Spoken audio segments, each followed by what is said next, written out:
you. You're tuned in to the Skirts Up Show with Samantha and Melissa. Join our mission to normalize failure, but still uncover the positives at every twist and turn. Skirts up. But keep your panties on. What's up, Skirts Up Squad? Did you just take my line? It's Melissa. And Samantha? This is weird. I love that you just threw me off with that. That's so funny. And your face too. You're like, I did that. That's hilarious. That was so I good. didn't actually expect it to throw you off, but then when it did, that was extra funny. You know, it threw me off in a good way because I was like, oh, she did. She just did this. That's right. Your face was so cute. Aww. Oh my God. Hi, guys. So we are here to share. What are we going to share today? You want to go first or me? Oh, our fails. Actually, yeah, I'll go because I feel I'm very proud. At the beginning of this, well, I guess the beginning of last week, Yeah. I had a complete meltdown. I was like, oh man, I feel like we're getting to the point where it's time to dwindle down, skirts up. I think that we're hitting a wall, and I think that we had, so much support in the beginning, and maybe we don't have that support now. And I just was having that realization of, oh, maybe this isn't what You were scared it had run its course. yes. And I wasn't ready for it to. And I felt defeated and like a failure, I guess. Because I've just poured so much of myself into this. Well, and like maybe it's time to have that conversation. What are we going to do? Yeah. And little did I know Melissa was, wanting to, maybe we should have this conversation. Well, I actually felt it from you. Oh, yeah. Yeah. I thought maybe you were kind of getting to the end and were afraid to say it. And I wanted to tell you, this is before I found out, but I wanted to tell you that, look, if that's okay, if this is the end, that is okay. Yeah. Because we had fun while we did it. And all good things come to an end, and we moved to bigger and better things. I didn't want to have that conversation, but I was prepared to I was about there. I was really, really, really upset. What's funny is that 3 days later, our numbers skyrocketed. We have just endless guests wanting to be on the show and speak to you guys. It's not just out of the blue. We got picked up by a small network, Podmatch. So thank you for that. And that really has we've gotten further out than we thought possible in such a small amount of time. And it's just been really amazing. And I'm so thankful. And it just kind of boosted our mood of oh yeah, we are doing great stuff. You guys are loving it. And now we have even more listeners. Yeah. And so it's pretty amazing because it's we got into this because we wanted to have a reach and make a difference, right? We didn't want to just get on here and talk for no reason. Talk to ourselves. Yeah. To our friends that we can pick up a phone. But. Exactly. We wanted to talk to you guys, and we were worried that we weren't reaching you, and we were reminded that we are. Yeah. And it felt really good. And yeah, all the sweet words and kind words have been really uplifting. So thank you guys. And we will be continuing, and season 4 will be big and amazing. We say that every year, but I feel like it's going to because we're only getting better. Yeah. Yeah, we are. Yeah. We're learning a lot, not just about ourselves, but also about how to pull in the people that we want on here and how to talk to them. There's so many different things that we want to put out too. It's just kind of all come together. I agree. But I say all that is because my fail was we have this great thing. It got hard. I was ready to quit and just give it up. And then bam, beautifulness happened. It did, because you didn't give up. I know. So I'm going to throw in one more thing. So the pod match was your last ditch effort. You said, I'm just going to try this. Yeah, I really thought this isn't going to do anything, but whatever. Let's just try it. So she basically reached out, did the thing to get us connected with them. Actually, they reached out to us. And then you did the thing. Yeah. And I wasn't going to fill out the forms and stuff that they sent because I was like, this is just not going to help. But hello. Yeah. So basically you didn't give up. That's the thing. That's our success and through the fail. Yeah. So thank you, Sam. Well.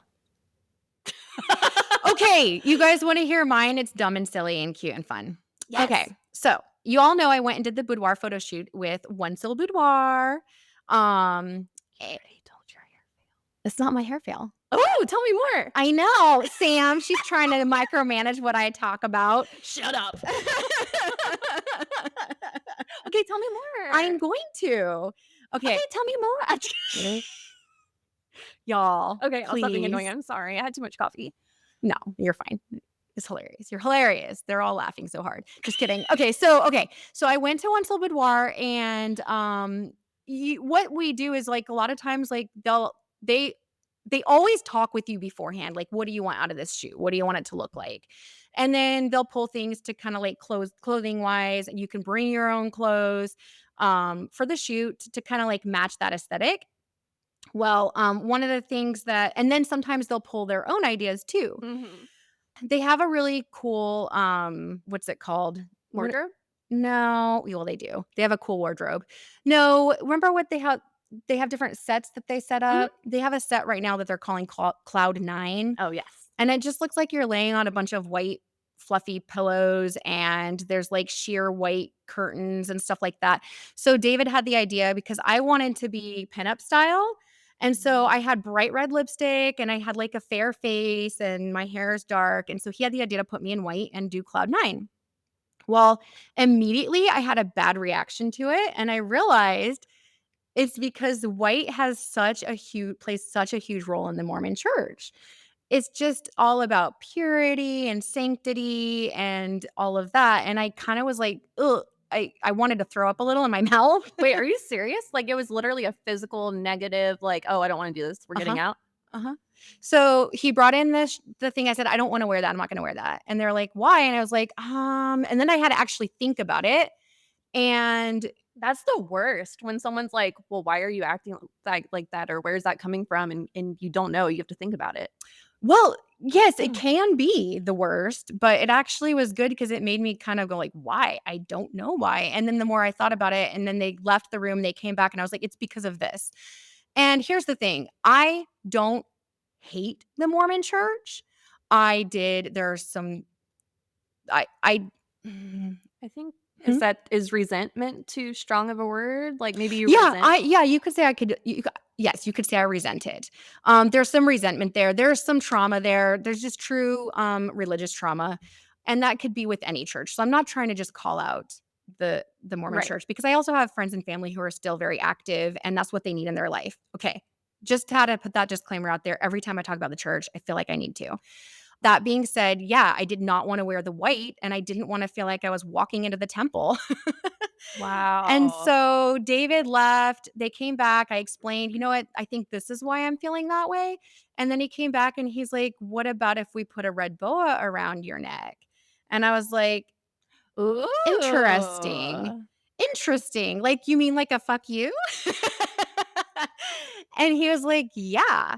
And I was like, "Okay, I could get on board with that." And so we did it. I'm not gonna say they were my favorite photos. I don't even know. I think I kept one photo from that particular set, but it was just what it made me realize is sometimes we just have to reframe things Mhm.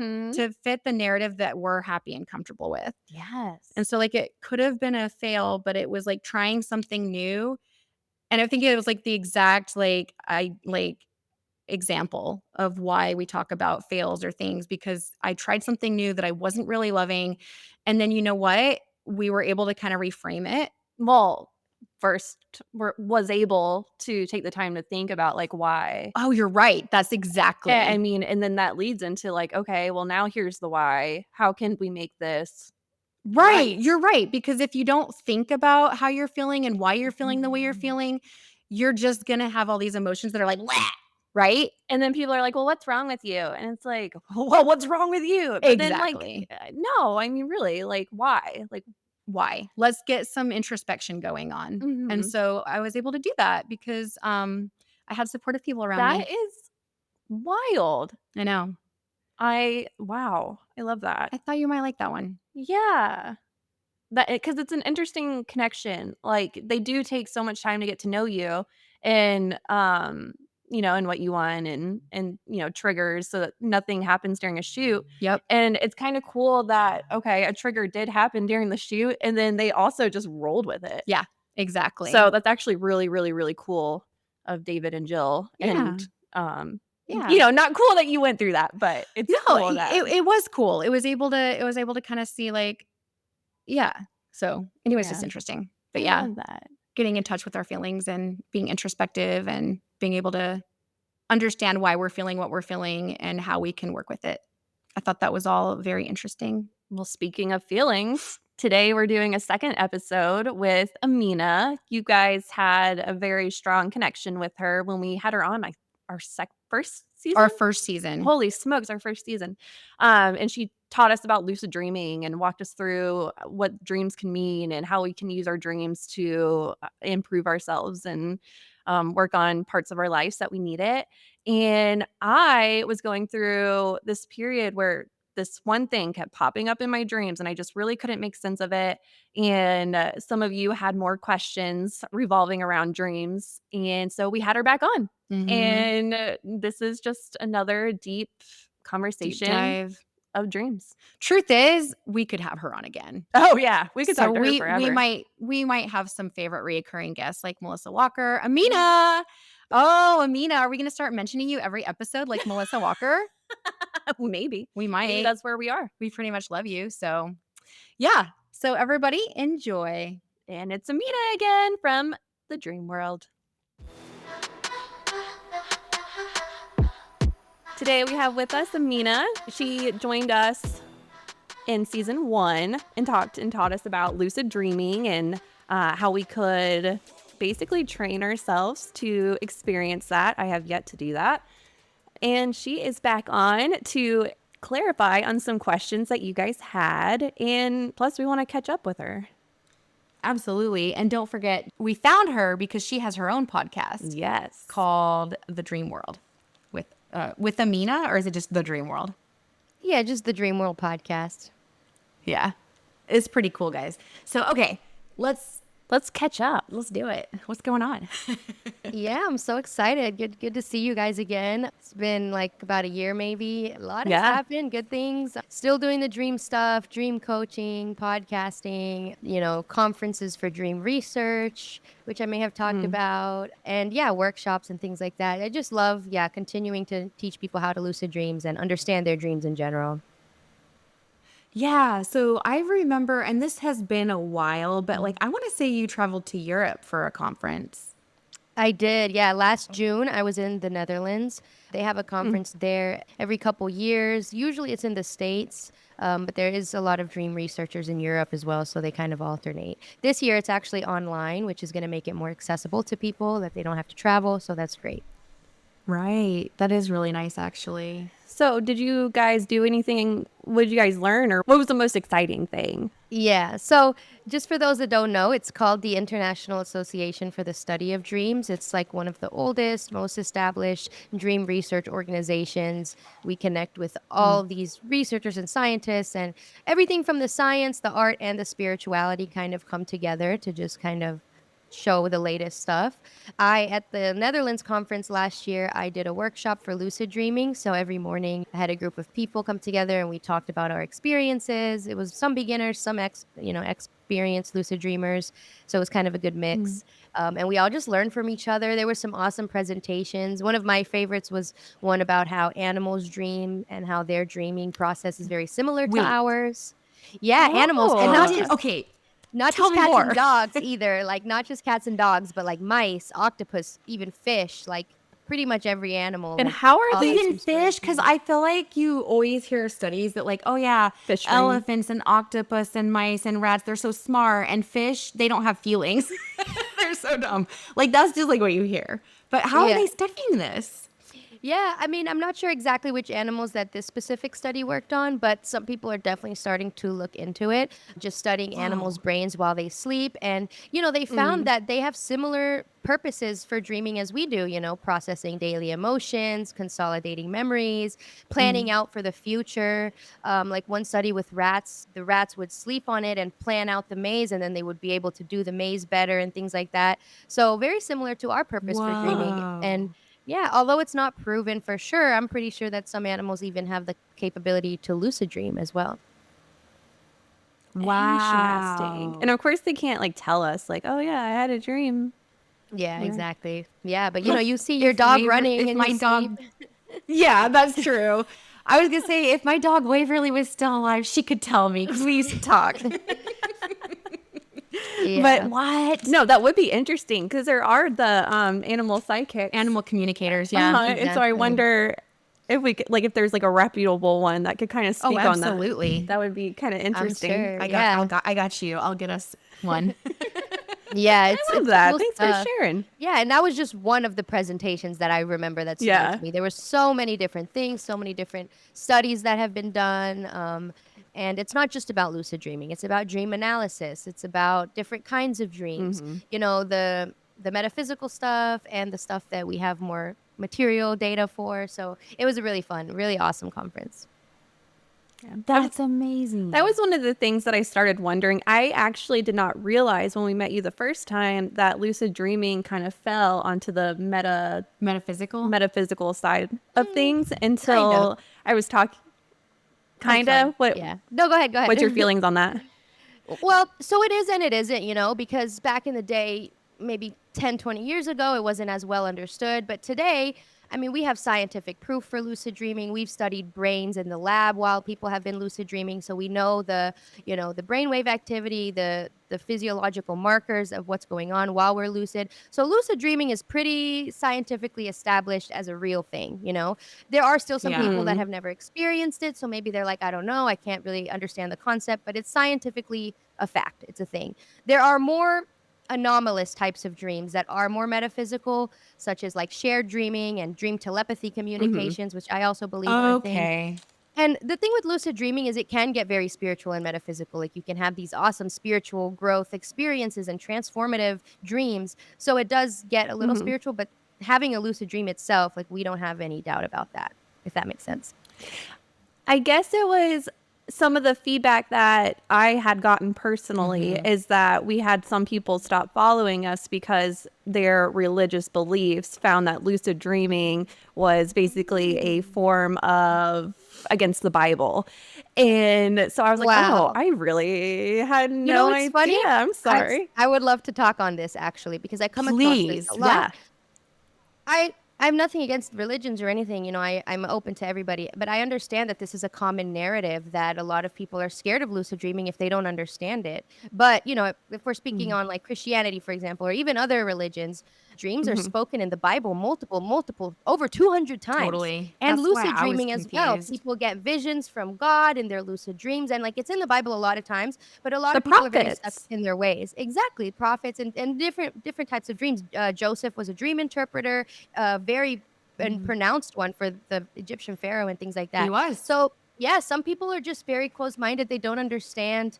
They don't understand that there's more out there, you know. But lucid dreaming is natural, and so that's why I said about it's scientifically proven because it's a natural thing. It's our birthright, you know. It's our God-given right if you want to get spiritual with it. But people report having positive experiences from this type of stuff, and like sure, bad dreams can happen, but I don't know. I guess if you're a religious person, maybe you should think of it in a way that it's just something that's going to bring you closer to your spiritual journey. That's how I would say it too. I love that. Because I was really confused because I grew up in a super religious, like kind of maybe sheltered, you could say, household, probably definitely sheltered according to Sam. But anyway, I was thinking, wait, how is lucid dreaming against someone's religion? Oh, yeah, because you were when shocked when I brought that I up. was so shocked because I came from, like, again, religious, but it's Christianity. And I would have said, like, wait a minute, but what's the difference between, like, trying to get in touch with yourself and, like, and your own dreams and, like, why can't you believe that that's maybe even God talking to you? God. I just don't understand. It would be so What makes the it'd be difference? so easily to rationalize that, like, oh no, I'm just opening myself up to, like, let the spirit talk to me. And but yeah, no, that's interesting. So Yeah. I like and think the thing that you said that kind of stuck out to me was they don't understand it. And I think things that people don't understand can be scary.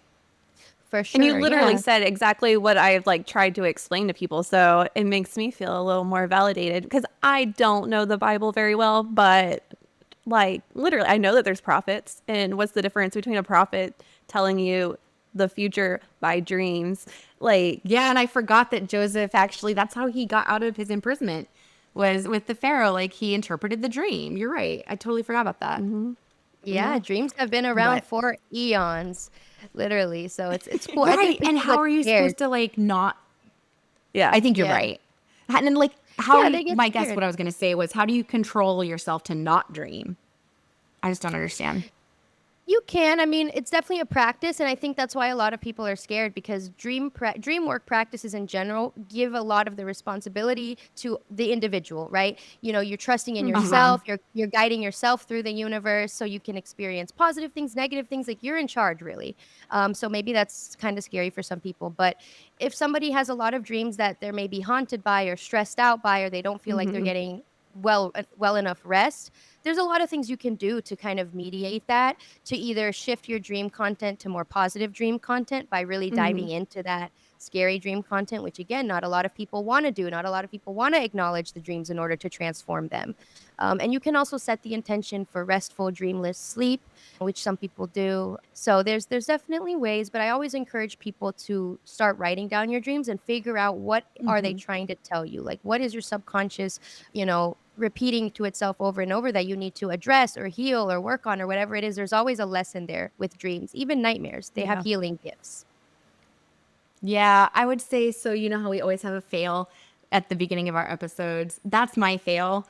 Meeting with you again today and remembering, like, shoot, I really, really wanted to do a dream journal and I never even started it in this whole last I year. actually started a voice journal. Really? Uh-huh. Tell Yeah. us more. Yeah, it's just like a voice. We both have been saying that we wanted to journal. Yeah. I wanted to journal my normal life. Plus, I wanted to start journaling dreams and see if I can like lead into a lucid dream. And I was like, okay, well, the problem is when I start physically writing in a journal, my brain goes, oh, that sentence doesn't make sense. Oh, how can we rephrase that to Oh, sound better? interesting. And like, then this is pointless. Why am I spending 2 hours writing about a fucking dream? And so then I was like, there's got to be a voice recorder. And so my voice recorder, I just record what I'm saying, like I'm talking to you guys right now. I like that. And then I don't have It to be seems like, oh, easier. that doesn't, I shouldn't write that. Like, Yeah, Right. I do I that like too. that a It's a lot. great method. Yeah. yeah. Well, And it that's good. transcribes it for you too. So, Yeah, you're right. Okay. Is there an mhm. app that you use or you just use No, it's an app. your notes app? Mhm. What is I'll have that? to look it up. I can link it. Definitely. That's interesting. I'm gonna write that down so we don't forget. Now, before we move on to like our next part of what we have for today, I was wondering, this just made me kind of think, do you have any of these debates with other guests on your podcast about the religion aspect or I have before, yeah. I mean, I talk about it a lot online, usually on social media comment sections and stuff like that. I see it a lot. People are Fair. very scared or stuck in their ways. And I never try to change people's beliefs or tell them to think what I think. But, yeah. I just encourage people to explore and look into their dreams and be open minded to it. And of course, I'm always going to bring the facts and the science so that people know it's safe. Mhm. I'm not telling you to do anything Yeah. crazy out here. But yeah, and on my podcast as well, I talk about it a lot. I try to bring experts from different perspectives, the science, the art, the spirituality, all the different traditions, and, not just Western ways to look at dreams. There's so many different Ooh, ways. you're right. It's got to have a lot of cultural implications and like from different Exactly. Mhm. communities and Yeah. oh, Exactly. interesting. What A are lot of maybe you could traditions. share with us something? Yeah, I mean, a lot of certain societies and cultures have valued dreams more than the Western world. Like the Australians, Aboriginals, it was a huge part of their culture, and a lot of Mm. African traditions and different parts of Asia and Europe. The Eastern world has a long, long history of dream work and lucid dreaming that dates back to past ancient Egypt and Aristotle, even. So, it's been around forever. And obviously, I can't speak on any specific traditions that I don't Right. necessarily practice, but I just Fair. encourage people to really look and do research on all the different ways to look at dreams because, science might tell you like, oh, lucid dream, and, it's these neurons firing and this is what's happening in the brain. And that's all cool and all. But there's other traditions that apply different meanings to dreams than one might, or different universal symbols to dream Right. analysis And and things like also like that. studying other people's cultures and stuff also gives us more of a tolerance and not even just tolerance. That's it's not strong enough of a word, but it makes us kind of appreciate each other more, I think. So I think that's a great idea. Like get in there and study because when you said Australian, it made me think, oh wait, does that have to do with the walkabouts and finding yourself and the lucid dreaming? So I thought, oh yeah, this is cool. I'm gonna go look that up. But Yeah, I want to go into what your Yeah. Oh, question is. what you do? Yes, Okay. yes, I Okay. do, because it was really fascinating, and yeah, I'm curious. So I guess we're going to switch gears just a tiny bit then. I apologize. But I was looking online and there's somebody called Daniel Love, who seems like he's been like pretty big in the lucid dreaming world. You've probably heard of him, I guess. Yeah, yeah, I've heard of him. He's pretty popular on YouTube.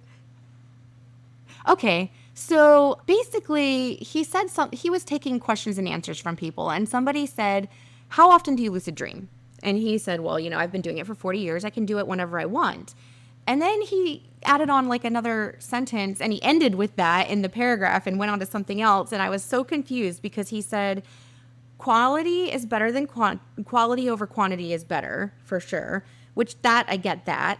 But what he said next was, it's better to have one logical dream than 100 non-logical dreams. And I was like, what makes it logical or not logical? I did not understand what that meant at all. And then Interesting. I see your eyes looking up a little, Because like maybe I threw you for a loop. I'm trying to figure out what he means by that. I wasn't in the live or whatever it was, so I don't know the full context of what he meant by that. Maybe there was explanation that Right. I'm not getting, but just what I think he may mean. So some dreams are more logical than others. I wouldn't say one is better than Okay. the other though, but like whether they're lucid or not, some dreams make sense, like I'm at my job and normal things going on, like, very realistic, I guess, to my life, Ah, typical, like Yeah. something I would do. But then there are dreams that are not logical, like the storyline doesn't add Totally. up and this is not out of place. Like I don't really know this person. My dad is actually my sister and whatever, like it doesn't really make sense. And those can be frustrating sometimes because it's hard to really not only remember them, but kind of bring meaning to them. But I honestly wouldn't mhm. Okay. say that one is better than the other because sometimes I'll be lucid and things will just be out of place and chaos and it won't make sense. And I just go with it. I just observe and I just take the dream for what it is, you know? So maybe he Okay. meant that logical dreams are easier to understand. I don't really know what he means by logical. I could be totally wrong, and Okay. that's not what he meant at all. Yeah, it blew my mind because I was thinking, well, if it's not logical, and actually you're blowing my mind because I've always thought lucid dreaming kind of brings logic, lucidly dreaming brings the logic. And Not so it sounds necessarily, yeah. like no. Yeah. Okay, because I Because was the like, oh, well, lucid if it's just not means you are logical. aware. Yeah, lucid just means I know that I'm Oh, dreaming. So you could be in an apocalyptic, near neo-futuristic city and you know that you're dreaming, Or think of the weirdest dream you've gotcha. ever You're had. right. You could just be in there knowing that it's a dream and you're like, this is crazy. I'm in some weird simulation, but let's rock with it. So Yeah. That's okay. Yeah, thank you. that That is makes true. sense though that maybe he's just talking about the meaning that could come from it. That reminds me that I saw on social media that you participated not too long ago in a study where you were in a lab and had the monitors hooked up, and I remember you were recording what lucid dreams you were having in the study. Oh yeah, tell us of Oh what were yeah, I'm you so glad trying you to saw figure out that. in that study? So, Yeah. yeah, I was a participant in that study. It was done in Northwestern University. There is a huge lab of dream researchers there. Shout out to them, they're awesome. And I participated, so I went out there to Chicago. And what they were looking for in this particular study was about how sounds are incorporated into our dreams. So, you know how sometimes you can hear your alarm or your kid crying or something, and it Mhm. kind of makes its way into your dream sometimes. So, that's kind of Yeah, what they were totally. studying. And they've done a lot of studies. But I went into the lab, they hooked me up with like EEG monitors and all these different like brainwave sensors and things. And I spent a night there. And every time I would have a dream, I would report immediately, like just speaking it out loud, and they would record it. They put me in this little sleep chamber. It was funny, but it was cool. I did get lucid in the lab, which I was worried about because just because I've been lucid dreaming for 40, I'm not 40, I'm not that old, 20 years. I was thinking how Daniel said 40. I know, Um, I said that about Daniel Love. that doesn't necessarily mean I can do it on command. Like yes, I have a pretty good idea of like when I'll get lucid, but it's not 100%, right? So I had a thought of like, oh, if I don't get lucid in the lab, like that would be kind of sad. But like it's fine, it's normal.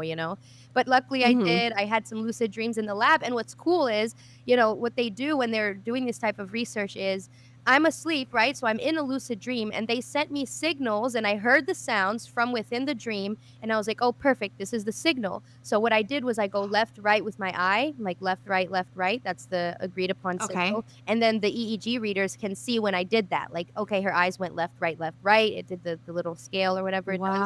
And Wow. Your so physical eyes? yeah, my actual eyes match with what I do in So the like, dream. You can communicate with the yeah. experimenters with muscle twitches and certain different Oh. things, even Morse code, it's been done. You know, you Morse code with your eyes or whatever. So then the But experimenter, your while eyes were closed, but they can kind of just they tell can like move. where they're Yeah, flicking because they to. put the brain sensors on my head. So every time I even moved one little muscle on my face, every muscle on my face, they can read it while I'm Wow. asleep. So if I move it in a Very dream, cool. it'll usually move in waking life and they can see it. So they sent the signal. Then when they saw that I was in REM sleep, which is when most of lucid dreams happen, they were like, okay, she's in REM, send her the signal. I was in a dream. I received the signal. I was like, oh, cool, it worked. I sent a signal back. They saw the signal from the lab while I was still sleeping, and they confirmed, okay, she's lucid because we just saw the signal on the data chart that she gave us. So we basically did that a few times. That had to be the coolest thing when you woke up. Like, "Yes, I did Yeah. it." I have a Yeah, couple I was really questions happy. if you don't mind. Yeah. Yeah, I know, right? Because it is. I I went to. Oh, actually, it reminds me of the other day when I did a past life regression, Yes. and I was so scared because I was like, "What if I'm not gonna like get into the meditation correctly?" So I know that feeling. But I was gonna say, so they sent sounds in, and then you would say, "Hey, I'm hearing the sound." Were they just trying to see if you would hear it, or are they trying to see if you're going to interpret it in a different way in your Oh, dream? that's a good question. Like, what if something happened in your dream? Like, hey, this is what I'm dreaming, and you didn't actually hear this or think you heard the sound, but then what you're describing, they're like, oh, that matches the sound we just played. She walked into your Yeah. shop and heard the shop bell. Exactly. I think maybe both. I don't know the exact like thing of the study because I was just a participant, not a researcher, but I do know that they wanted to True. see if I could identify the sound. So there were different sounds and I would have to give a different Oh. signal pattern to for each different sound. So they wanted to confirm that I heard the correct sound. And I think they also wanted to know how it made its way into the dream. So for example, like one of the dreams that I had in the lab, like I heard the sound, it was like a chicken sound, but I also saw like a bunch of chickens on the wall. So it's funny, like I didn't Oh. necessarily hear the sound, but my Interesting. brain interpreted it to put the images. And I kind of still told them that that's what I saw, not even knowing if it was relevant or not. And then I even heard in Got my it. dream, in the dream, the experimenter was telling me, like, okay, you don't have to do the signals anymore. Like, we got what we needed. But he wasn't actually saying that. It was like a part of the dream. The dream was just like making up its own narrative, right? Because it's going to do that anyways. And so I remember being lucid Yeah. and thinking, like, I was like, was that real or was that part of the dream? I don't know. I'm in the dream. And then I kept telling myself, like pep talking myself, like, no, he told you what it is. Do what you know you're supposed to do. Like, this is the dream trying to trick you. And I really had a moment there where I was like about to Interesting. lose lucidity because I didn't know. And then obviously I woke up and I told him, like, you told me to not do it. Like, did you really say that? He was like, no, that was part of the dream. I didn't say that. Wow. That's So so like funny. so I guess you can lose lucidity if you start over analyzing? Yeah. In a way, yeah, maybe not over analyzing, but if you get too immersed in the dream narrative, you're gonna forget that you were Mhm. dreaming and be like, oh, okay, this is actually real life. I guess I am awake. I guess it's time to wake up. But then I Yeah. was in the lab in Mhm. the dream, so it was confusing to know, is this life or is I this remember you dream? saying that. Yeah, yeah. So it was Wow. hard to tell. That That is is so so funny. cool. I love it. Yeah. I'm I'm like, glad we got to hear that. did you end up doing an episode on your podcast right after it talking about it, or was that kind of like, oh no, this is for their research and I want to and I should, honestly. I didn't make a full episode on that specifically. I just talked about it with different people on different episodes and maybe I will yeah. take that video I posted on social media cuz it's like a 10-minute Mhm. video and maybe I'll just post that. Yeah. Yeah.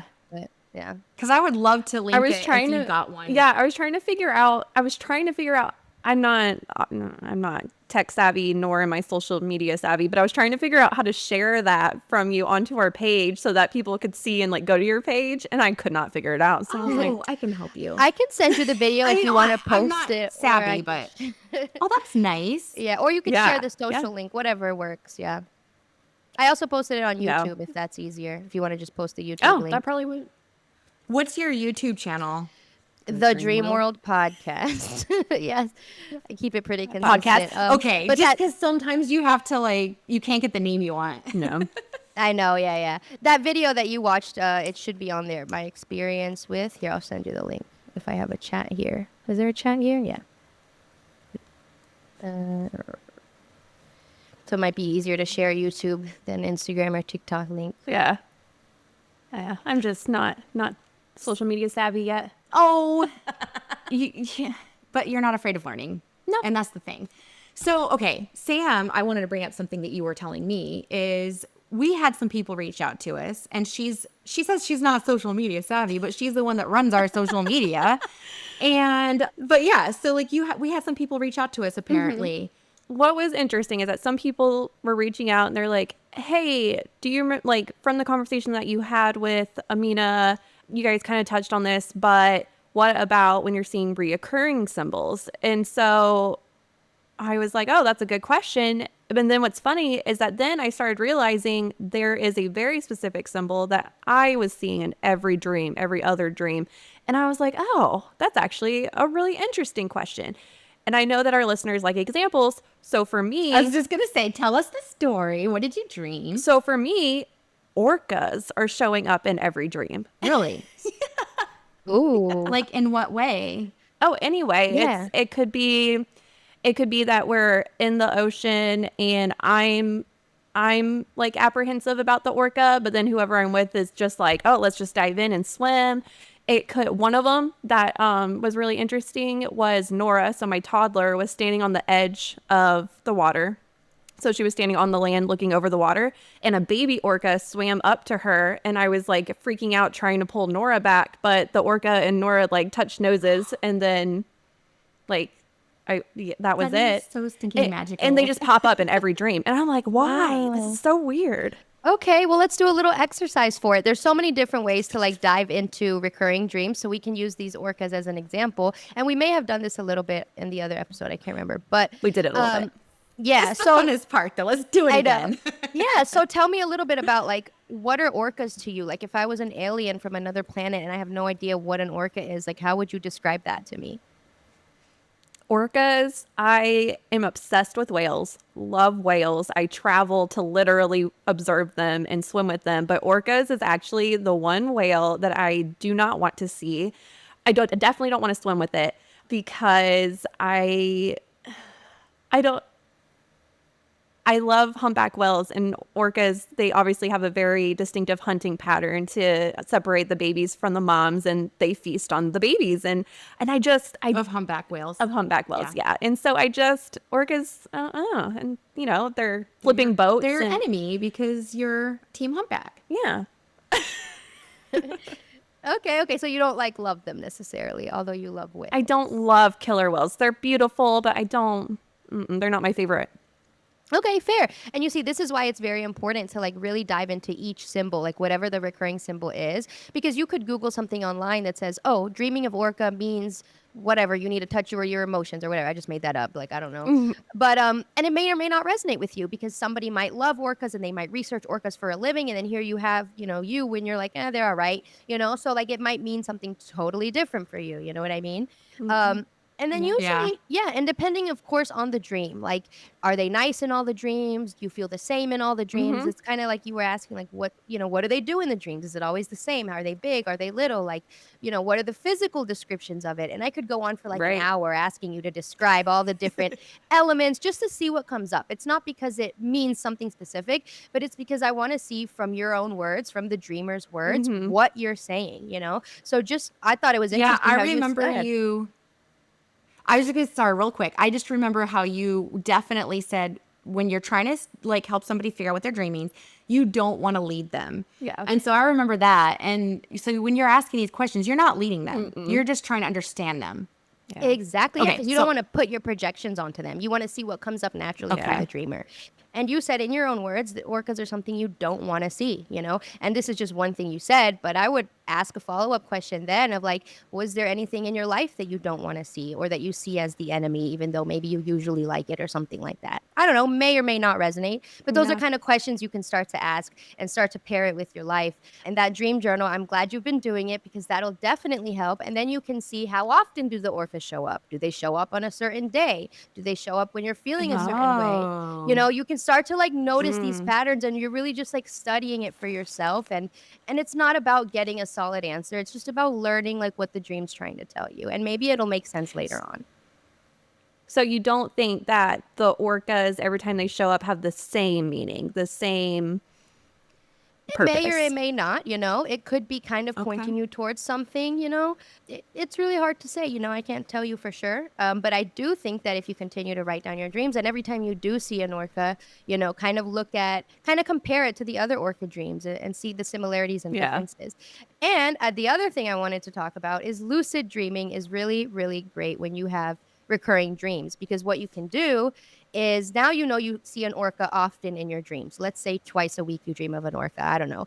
You know that every time you see an orca, you will be dreaming because I don't know how often you see orcas in real life. Probably not very often.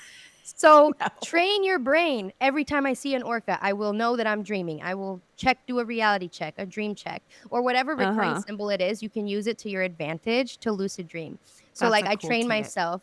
Yeah, every time I think of orcas or I see a fish or I see the ocean or something related to orcas, I'm going to train my brain to think, oh, maybe I'm dreaming. What's going to happen is next time you have your Mm. orca dream, you're going to already have that habit. Oh, maybe I'm dreaming. And it might feel kind of stupid, like, nah, I'm not dreaming until you look at the orca and something crazy happens and you're like, I'm dreaming. Thanks, orca. So, That's so cool. It can be your like little dream yeah, it could be your trigger. shaman. Yeah.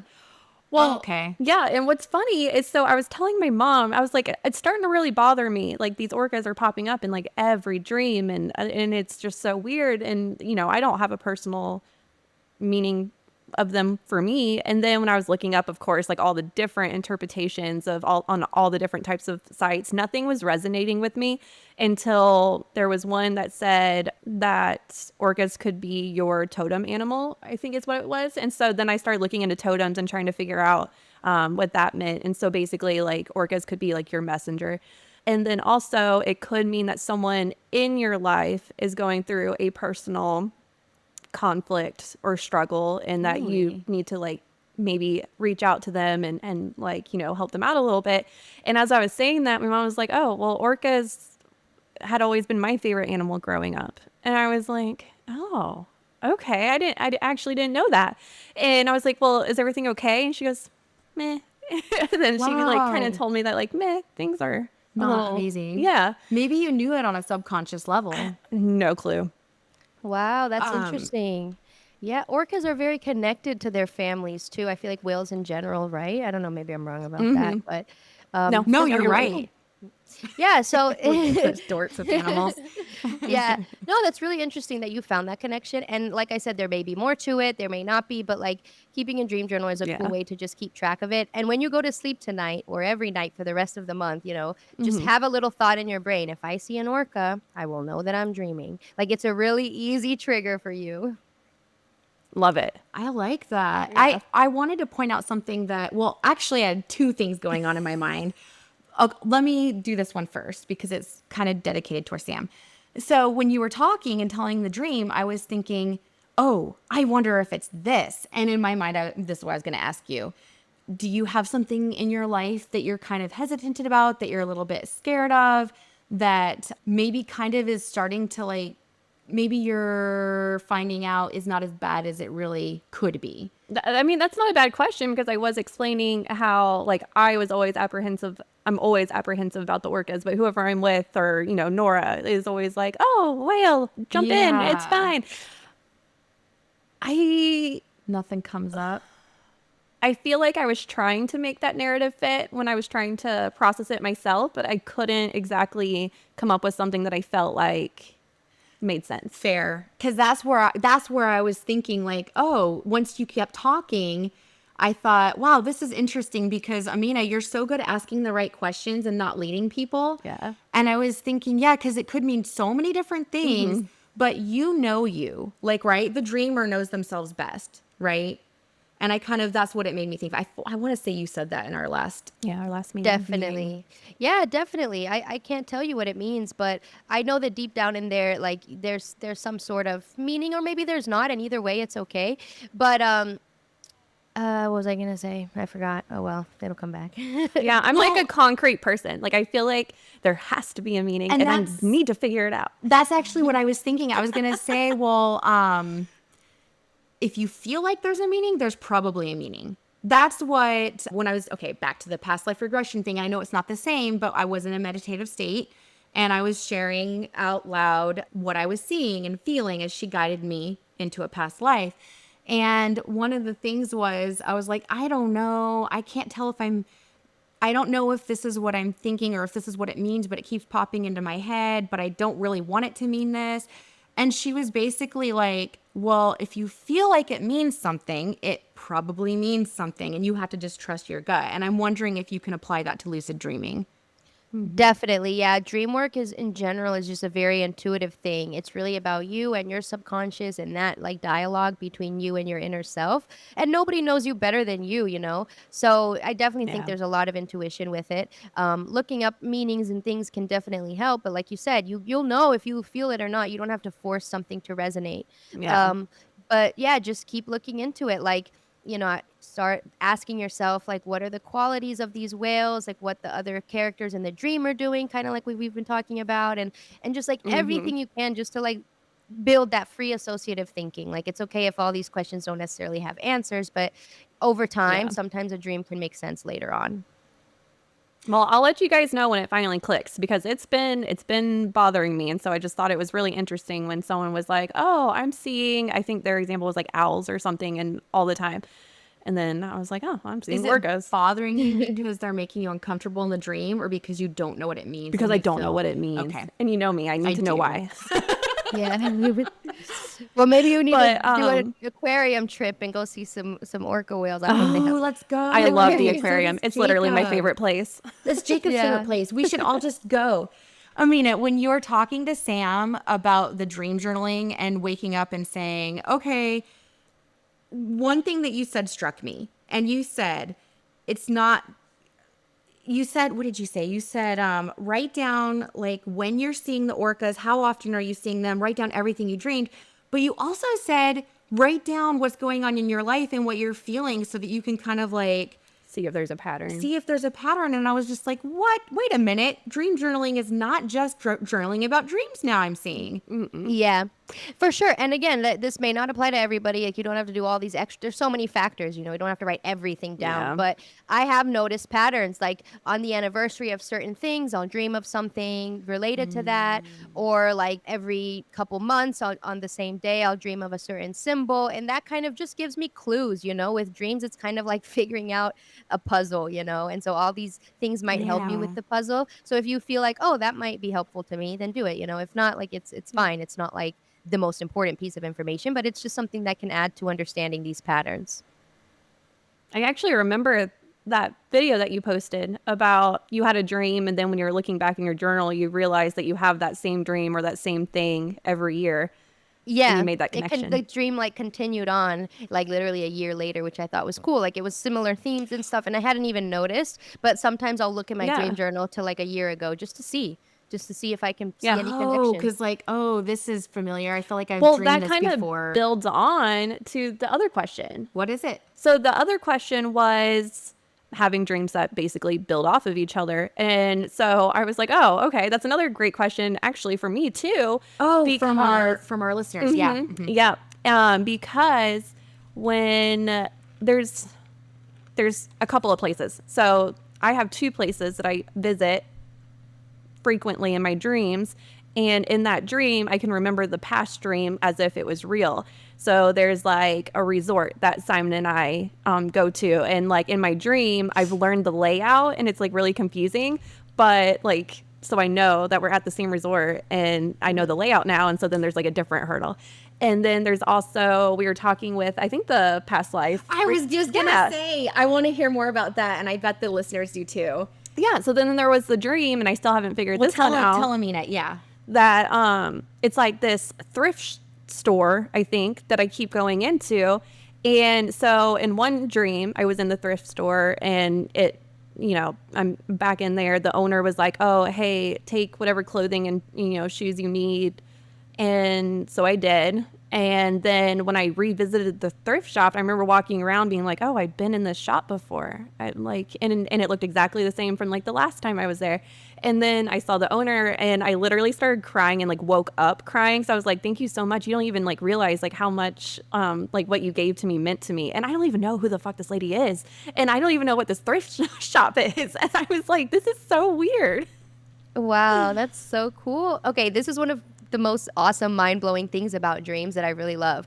So, it's like I've noticed this, we have these continuing dreams. I call them persistent realms, like which is literally like a realm Okay. that's always there that you build on, that stays the same when you go Mm. back to it, whether you're lucid or not. People experience this. And what's crazy is like it's almost like we have a separate memory bank for dreams. Like we remember dreams and it has these storylines that Mm. continue. And sometimes I'll even remember people from the dream that I don't know in waking life. Like I'll be like, "Oh yeah, like Victoria did that last week," like in the dream, and I don't know this person at all. So it's like it has like its Who's own Victoria? memory. Right, exactly. Like so it has like its own memory bank, which I think is interesting. And sometimes while lucid, I can choose to go back to dreamscapes that I've even created and they stay the same. Like you can create your own dreamscape that Huh. stays the same and then you go back to and then you build on every time. Like I do this a lot. Um, Interesting. yeah, but for people that are not lucid, like definitely create your own dream map. Like if you notice scenarios all the time, like the dream symbols that I tell people to focus on their dream journal, like if you don't write any long narratives and you only write down what you saw, write down characters, environments, objects, and emotions. Like those four things, characters, environments, objects, and emotions are like your little dream map. Like you can kind of see what comes up, Mm-hmm. what doesn't. And the environment specifically is really cool because, it may be the exact same place every time. And again, you can use it Mm-hmm. as a lucidity trigger or, it may change a little bit. Dreams are kind of, it's like a different dimension that we live in part-time, literally. Like it's kind of Yeah. crazy to see it that way, but it is true. That was kind of what I was about to ask you. And we keep bringing up the past life regression, but I think that was just one of our most recent, like, mind blowing conversations. She was explaining how, the soul could be living in two dimensions at the same exact time. And so that dream had come up because I was like, well, what if that is another dimension that I am living in? And that's why it meant so much to me. And this lady meant so much to me, even though I personally don't know anything about it right now.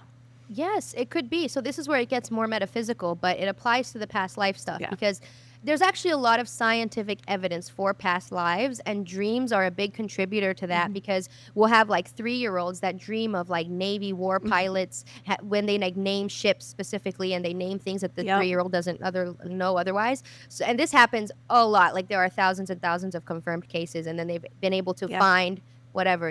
So we can dream of past lives. People dream of parallel lives they've lived, of Mm-hmm. alternate versions of their lives where they ended up dating their high school guy instead or whatever, like parallel versions of ourselves of where we made different choices. Interesting. People dream of that. Some people even have dreams like they go to sleep one night and their dream is like months long, like a lifetime that they lived in this other life. They grow up, get married, have a family, their Mm-hmm. dad dies, whatever. They have this whole life and then they wake up and they're just like a teenager again. And they're mourning this Yeah. entire like years of dream that they had and Oh, they thought it was the real wow. life. Yeah, and I have a friend who even had this at like 4 years old. She tells me this dream all the time. I'm gonna do a podcast about it. But she literally woke up as a 4-year-old and had a dream of like an entire lifetime where she died as like an old man and then she woke up again as a 4-year-old and like she's still like traumatized by it. Oh So it's my like God. we really I never can would live have thought other of that. lives. Mhm. It's crazy. Like There was some literally a dreams. dream where I woke up mourning because I felt like it was like one You of those. lost something. Yeah, it was like one of those whole life Yeah, things. And then someone it's died. I can't real. remember if someone or if it was me. And then I woke up and I was literally like sad. It's Yeah. real. Like dreams are I, really affecting us and we're really there traveling. So we bring that across dimensions with us. Yeah. I love that.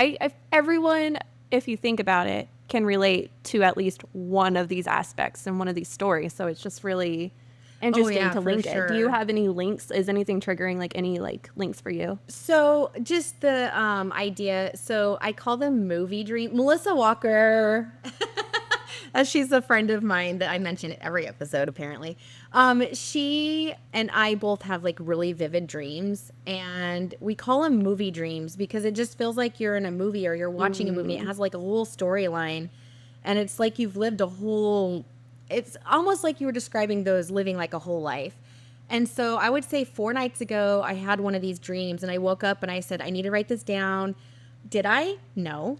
I've lost it. All I can remember is certain weird, like, they weren't aliens, but hey, in that dream, I was being experimented on in some way. At one part, and that's all I can remember. But anyway, yeah, these movie dreams, I kind of just feel like Is that just like the perspective that you're seeing it in or no, experiencing it in? I'm in it. Uh-huh. But I feel like we call it a movie dream because it's like a whole story, right? Oh, okay. And it's just bizarre too. But it all anyway. I don't know. That makes me That's think of the different perspectives because I feel like there's dreams from different perspectives where you feel like an observer That's true, too. watching a Yeah. movie. Yeah. But then there's sometimes where you're actually only seeing like what you would see because it's physically you that's experiencing it. And sometimes you're a totally different dream character altogether, and sometimes it's third person, Yeah. and sometimes it's first person. And Yeah. you know, it's funny that you brought that up because alien abduction dreams are also a very common phenomena that people even believe that aliens, you know, experiment on us through their dreams. A lot of movies are made about this, you know, and movies kind of, you know, Wow. take a little bit of bits and truth. So I don't know. That may or may not be true. I don't have all the answers. But Interesting. Well, and because you guys brought it up, one of Simon was watching a documentary on aliens, and you know, I kind of have always felt like aliens are silly, like that's just a silly thing. But in this documentary, it was basically saying how it shows you how the human skull has basically evolved over the years, and that when they project what the human skull would look like if it kept adjusting into the future, it looks like what we think of an alien, where it's the narrow jaw, big head, and the eyes are very large and on the side. And so the theory at the end of it was, well, what if aliens are the future us traveling back in time to learn from mistakes and learn from the humans in the past? And so basically a parallel life. yeah, exactly. like- I mean, it's a very common theory. I also, I mean, I fully believe in aliens. Like, I believe in aliens that are human evolved and some that are other types of aliens. There's probably different races of aliens. So, yeah, if they are more advanced than us, I don't see why they wouldn't be able to tap into our dreams. But that's, again, why lucid dreaming is so important so you can take control of your own dream content. Love it. Oh, interesting. Because if they're okay, sorry, just to go on this weird tangent that we started, if aliens are tapping into our dreams, if that's the thing, we want to try to take that control away from them. And is that what you're kind of saying? So I don't want to scare people, obviously. I don't want to like put scary ideas into people's heads, but you know, let's say if you believe in aliens, like we can entertain this theory. If aliens are more advanced and smarter than us and have all this fancy technology, there's a potential that they can read our minds or tap into our dreams, right? Same thing with even the government and people in power. Like there's theories about them putting ads in our dreams. And so there's this whole thing about like dream privacy and the ethical concerns of that, right? Yeah, there is. I mean, even though dreams are all in our head, like all this new science is pointing to the idea that maybe we can share dream spaces. Maybe it's more than just in our head. Maybe we're tapping into a collective dimension, right? So that's definitely a possibility, a scary one at that. But again, I tell people like you're safe in your dreams. At the end of the day, you can control your dreams, or maybe not even try to control it, but you have control over what you allow into your psyche and to what affects you. Lucid dreaming makes it easier to, you know, take charge about what you dream of and what type of energy you consume. And nightmares are always going to happen once in a while. Like that's a normal part of dreaming. You might have a scary alien dream once in a while, but I've never seen of an alien that actually hurt someone in a dream. So as long as they put you back safe and sound at the end of the day, like who really cares, right? Yeah, I guess that's true. But Like, there's a lot of movies, there's a lot of shows and movies that like allude to this, and shows and movies come from somewhere, some ideas and theories. So people have thought about it, you know, but you'll be fine. that's so interesting. So, Amina, you have taught us so much. And honestly, I just think we could have you back every season. But if you're like, You willing get so to. passionate and like you have the best talking voice. Like you should be on radio. She is. Thank you. That's so sweet. She's on podcast radio. Okay, that's true. I wanted to know from you, like, what is the most meaningful question that you either asked and went into a lucid dream asking, or even maybe you didn't go into it, but you had answered in a lucid dream? Like, if you don't mind sharing. Sure. I love this question. I really love sharing my dreams. And just a little disclaimer, sometimes when I share my lucid dreams, like to me it sounds like the most marvelous, like amazing epiphany, and then it might sound totally basic to somebody else. No, that's Sure. fair. But uh, so I had a couple series of dreams where I kept asking the meaning of life. Like, just to see like what would happen. Yeah. So I asked what is the meaning of life while lucid and on a few different occasions. And this is actually one of the Wait, dreams sorry. that I'm kind going of to interrupt for just a connected. second. Is this the one I listened to quite a few of your episodes. And in one of them, I swear you were talking about the meaning of life, and then you talked about dream police. Is this have to Yeah. do with Okay. that?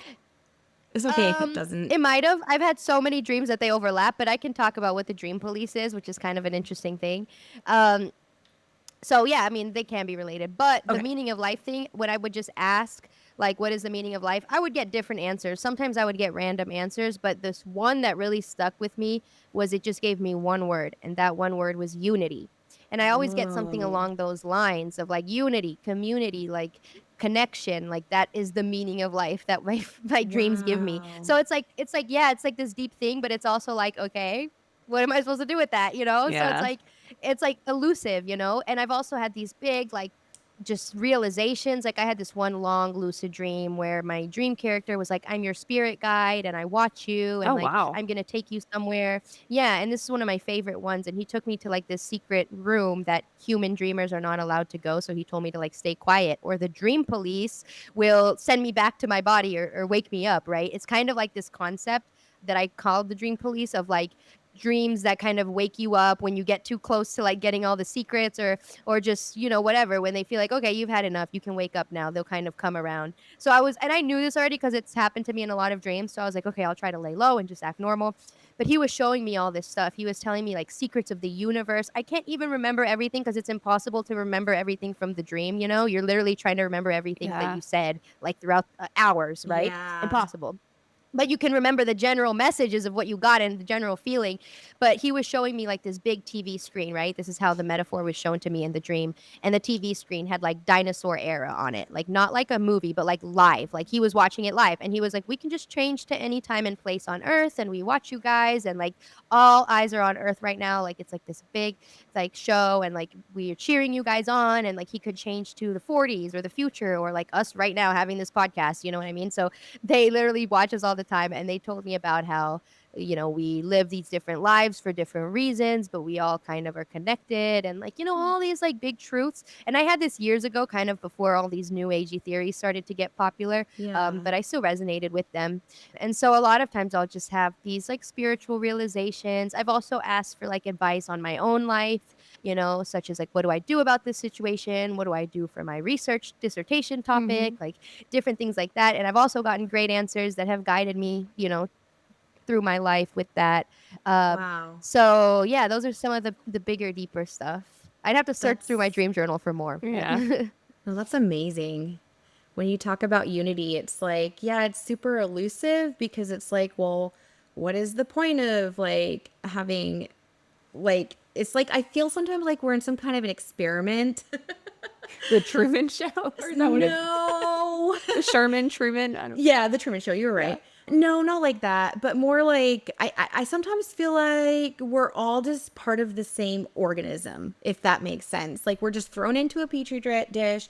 We're like growing, and something that happens over here on this side affects, over here. And I feel like that's how we are as humans on this world. I feel like we all are part of the same thing and we affect each other. yes. But it's like you say elusive because, and I agree because it's like, but why? What's the intent? Like what is the, why?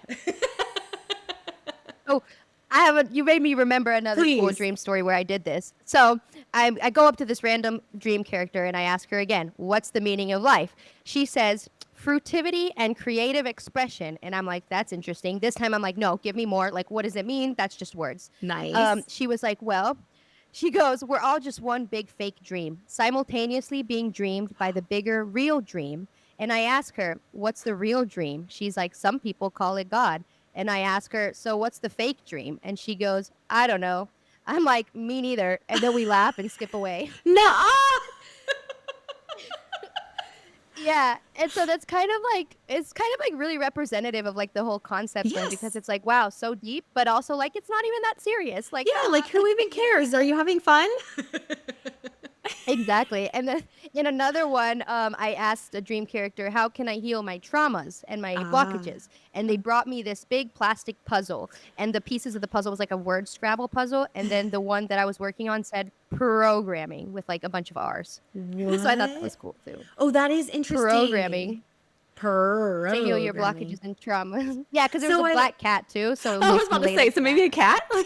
that is so There was a cat in the funny. dream. Oh. Because I was So again, it's like, thinking, that's a good answer, but well, also, okay, two things come to my mind with that because now this is fun. Programming. So you said PRRRR, lots of R's. When cats purr, there's some research saying that they purr at a certain frequency that can help wounds heal faster and better. And so that's one thing that's very interesting. The other thing is like, oh, maybe it's programming, like just retraining ourselves, like to have our neurons fire in a more Oh, healthy way. yeah.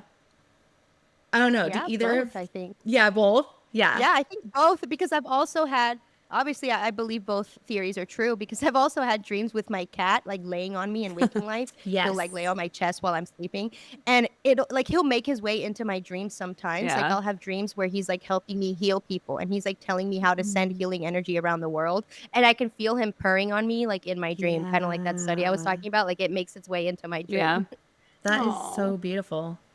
I love Like that. we could keep going forward. This is We this is could. just fascinating. It is always know. fascinating. And then it's just like how all of our conversations we always end with, it's kind of coming into like a full circle where it just translates into so many of the other conversations we've had.